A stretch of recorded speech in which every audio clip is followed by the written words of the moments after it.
I really appreciate your attention. I know it's been a long day, at least for the last 4 hours, but a lot of information's been shared, a lot of good questions, great panel discussions. But as we mentioned at the very beginning, one of our goals is to walk away from this with some strategies, some priorities. So we just want to just touch on this strategic plan or priorities from what we've done today, not about tomorrow, but just on what the topics we've talked about today. What do you think are some top areas that we need to start focusing on? And Karen is going to, we're going to switch roles because I'm mic'd up, but and it's all about me. So, so Karen's going to take all of these, your thoughts, your ideas. We're going to take things from online. So this is your time to share and to roll up your sleeves and let's get some thoughts on this paper. Yes. Centralized or organized data so that we can share it state to state and area to area and have backup for what we're doing. Awesome. I don't know if everybody heard what she said, but talked about centralizing and organizing data that can go from state to state, region to region. What kind of data are you looking at? Just numbers like we were talking about in Nevada, they're saying it's speed and they're not going any further. But you talk to some law enforcement, they're saying, well, it's impaired.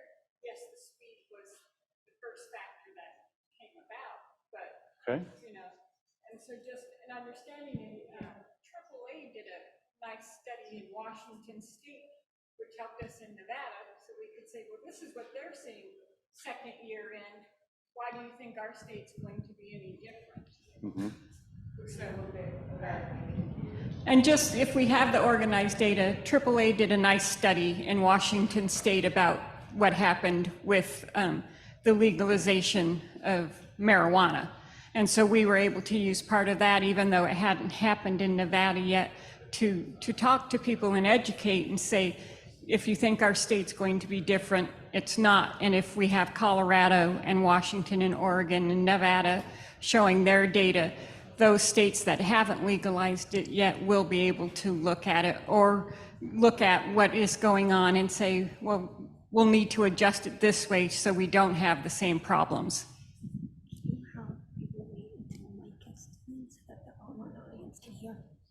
Oh yeah. Aaron? I would say from what we've heard from at least 3 speakers is work with GHSA to look to a cultural shift for the public and obviously, no, it sounds like for police chiefs too, to make traffic safety important, to make it not enforcement, to make it life-saving. Take back our roads. All right. Thanks. We have another one over here. Over here with Darren. Oh. Can you see through the blinding lights? I cannot see through the blinding lights. The one thing that I think that we need to do is, that NASID can do, is educate the legislatures across the country. It's astonishing the lack of knowledge they have. And part of it is they don't want to know, but I can't advocate and lobby. And when they passed legalization, it was astonishing what they didn't know. So I think NASID can really help educate the legislature. And I'll give an example. We talk about DRE. They come to us and say, we just need like 4,000 more DREs in New York. Well, we're tapped out with 3 to 4 classes. And they don't understand why we can't have more classes. The fact that we're going to have bad case law if you have bad DREs. Right. But so my second point as a priority is somebody needs to start focusing on field certs. When we call to get field certs in Jacksonville or Arizona, we're being told now it's a year and a half to get a class in there. And we're going to go from 3 classes in New York to 8. I don't know how the hell we're going to do it. But when we do, we're starting to book field certs out 2 years from now. So I think NASID can work with NHTSA or somebody to get more field certification locations. Well, I'll just, on this piece is Mike Sable from National Sheriff's Association. I think when we can see, are there other facilities that we could then be plugging into to do some of those field certs? Maricopa County is a great example that we've used over the years. Are there others?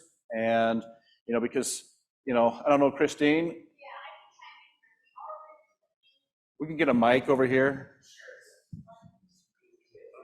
In partnership with the ICP, who oversees the program, we are looking into other areas. We know this is a problem. It was a problem prior to cannabis legalization, but it's certainly a bigger problem now when we're trying to expand the program. So we currently have 13 field site locations. Most people don't know we have that many. The bigger ones are Maricopa County, Jacksonville. We're looking at other ones. The problem becomes creating those MOUs with the National Sheriff's Association, because there's a lot of liability that comes along with allowing other states to come into your state, into your jail or your treatment programs. So we have to consider the state's concerns about liability as well. But we really are, that's a huge push right now. So thank you for bringing that up. Yeah, great point. Thank you. Mike? Yeah, just to go back to the original point on organizing the data, think outside the box also, as far as what data are you looking at? For instance, we're starting to work with our Department of Health, and they track, injury causation and injuries that are associated with impairment, whether it's alcohol or drugs. And you can marry that data together with your traffic safety data and get maybe a little bit better, stronger picture of what's going on, not only in your state, but also regionally. And we're finding that difference in Minnesota is that there are regional differences between what people are using, both while they're driving and then also while they're hurting themselves in other ways. Yeah, almost like a data integration project where you're seeing data from so many different perspectives. Okay. Darren, I have one for you. You're gonna put them over on the board? Jake? Yes, so I heard it was a voice, I just can't see the light. It's all right, with my blurry eye, I can't see you either. I have a federal policy recommendation to consider for NASID. So there's been a lot of talk about the use of oral fluid screening devices at roadside, and I think as those become more popular, it's inevitable that we're gonna need some model specifications and a conforming devices list from NHTSA. So the interesting thing about this is that it's not a lack of will or interest from NHTSA. NHTSA is not authorized by Congress to do that. And so the policy recommendation is to lobby Congress to authorize NHTSA, give them the staffing and the resources to do that work. Okay. Thank you, Jake. Hey, Fred? Darren, Fred Delfino. My suggestion piggybacks on what Chuck just mentioned, is the education that needs to be put forth with various legislatures. I think one of the biggest stumbling blocks we see out there is the categorization of drugs in their understanding. They put that in the same bucket as alcohol. And I think there's a task that lies ahead to where we have to educate. It's not the same way. You don't test for it the same way. You don't look for it the same way. It's a totally different subject matter. And I think that we see one of the biggest barriers in implementing these types of programs around the US is that lack of information and knowledge from some of the state lawmakers, where we're not getting through that barrier to allow for these folks to put together effective roadside deterrent programs. Yes. Thank you, Fred. Anything from online, Brandy? Yep, we have a couple of ideas. Thank you. Caroline Cash has suggested enhanced dialogue between toxicologists and judges on understanding the science of drug-impaired driving. And then Jeff Greiner has suggested working with NCSL, which is a great suggestion. Yes. And then William Carlisle has suggested asking for help. Sorry?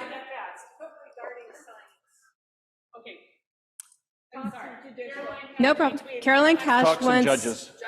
collaboration with judges and toxicologists. William Carlisle suggests asking for help from other states to teach DRE in your state. And then Vito Montone, when you're ready, I'll tell you his two ideas. Test for impairment, not the source that caused the impairment.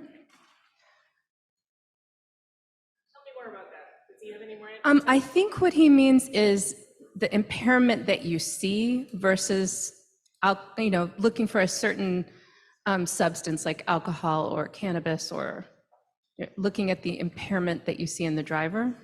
Is there any state that says you have to identify the drug, not the category, but the drug that you have to do for that? Is that yours, Chuck? Yeah, I think we're one of 4 states left that you have to actually say that there's impairment, but then you have to actually name what the impairing substance is, or you can't prosecute. Well, I won't say anything. Okay. I don't know if a doctor could ever do that. One more online idea. Okay? Behavior modification programs that incentivize offenders to not get in their cars after consuming substances. And then did you want to add prevention? I want to add prevention. Okay.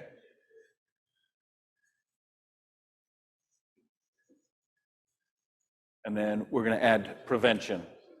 Some type of a prevention strategy. Is there certain things you're looking at in the prevention part of it? The things that I've seen we've all heard about. Can we get a mic? Actually, what I'll do is I'll walk over here.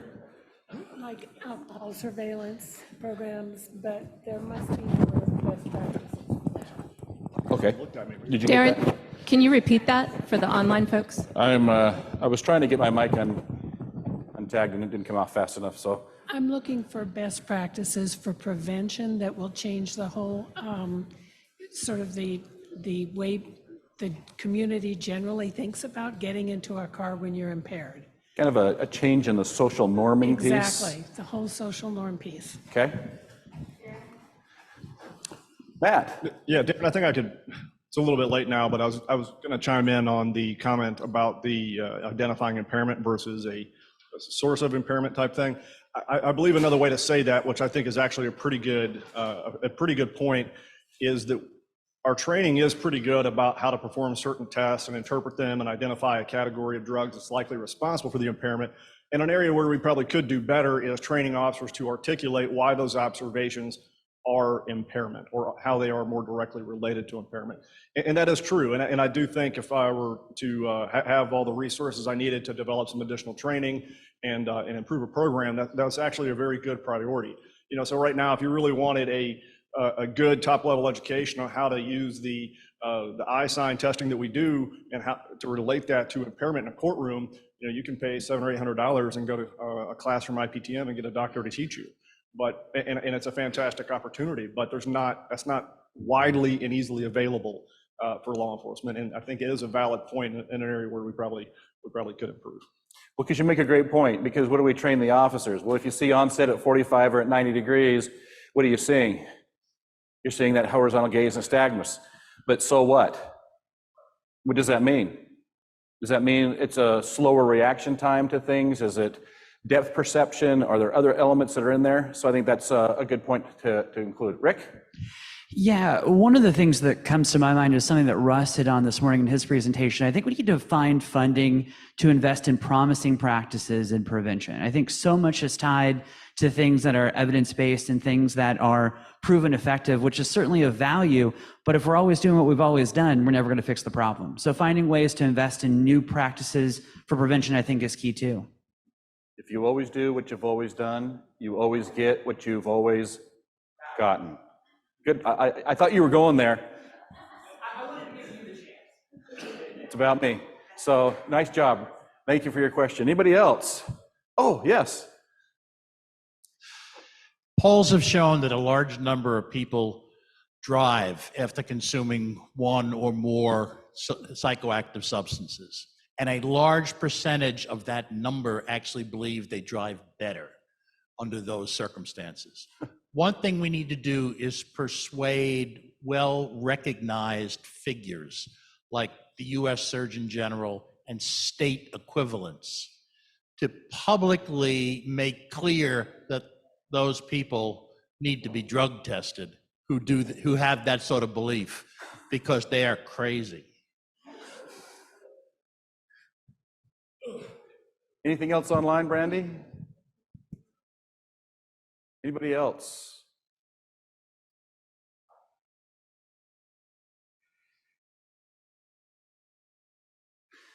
What have we not talked about from the topics today?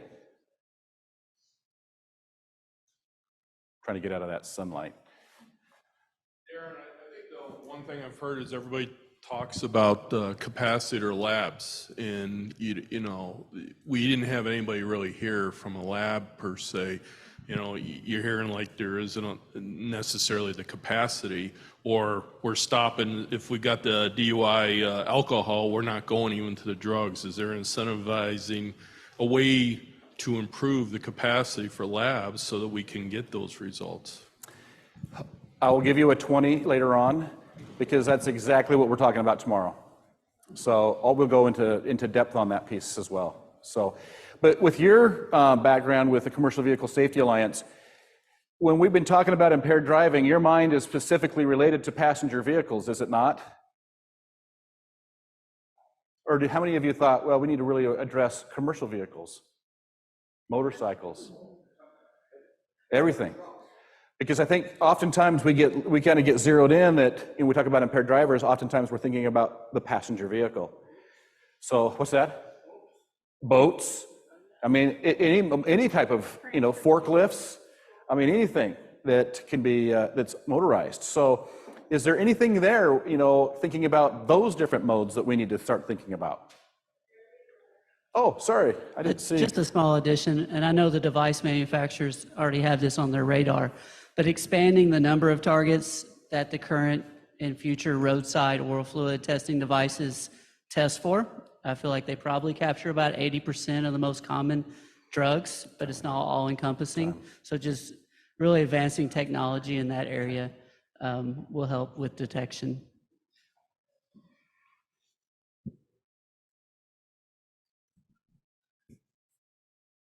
Amy, anything?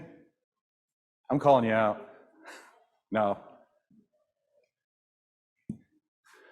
Karen? Oh. Hold on. We want to make sure we get a mic to you, because we have people online that can't hear all the... There we go. I wanted to suggest educating the public on the effect on reaction time of the various drugs, because I don't think a lot of people know, the effects of even over-the-counter drugs, let alone all the other prescription and illegal drugs, and just sort of really illustrate the effect on reaction time. Yes, thank you. When you think about reaction time, you think about balance and coordination, depth perception, a variety of those things, because when you see, it's not just about cannabis, this is really about all drugs, prescribed, illicit, combinations, and how they impact people. And I don't think people really understand how that may impact them. And it's like, well, my doctor will never prescribe a medication that will impair me. Oh, yes, they will. So, Matt? Yeah, it's me again. So one that I would think we may need to come back to, and I appreciate the discussion a minute ago about commercial vehicles, and I think that's something that's definitely worthy of more discussion in the multi-substance world, because I see a lot of commercial vehicle operators, like big truck drivers, with a absolutely irresponsible combination of drugs, and they're end up crossing over, killing people, things like that. And that's something I think personally that we should review.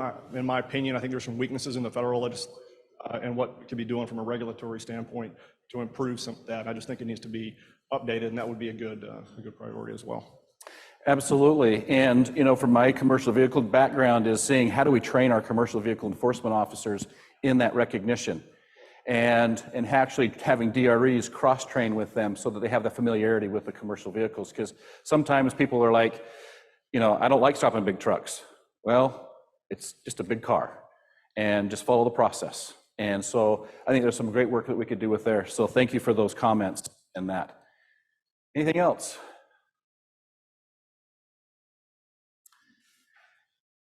If not, we will have these on the wall. We'll actually put a blank one up here as well. If you have thoughts, ideas, things that come to you, and you want to jot them down over here, please do. We want to have that, all of your thoughts and everything, so we can actually start putting together that national framework from our board. So, Karen, did you have anything else? No, I think we just need to let people know about the networking and cocktail hour at 6 o'clock. Dinner at 7, and we'll be... Is it 6:30? 6? Okay. 6 o'clock, dinner at 7, in salons 1, 2, and 3. And so we have a yummy dinner all ready to go. We have a nice little program for you. So thank you very much. I know this has been a little bit long, but I really, really appreciate your time and attention. So with that, we'll give you some time back.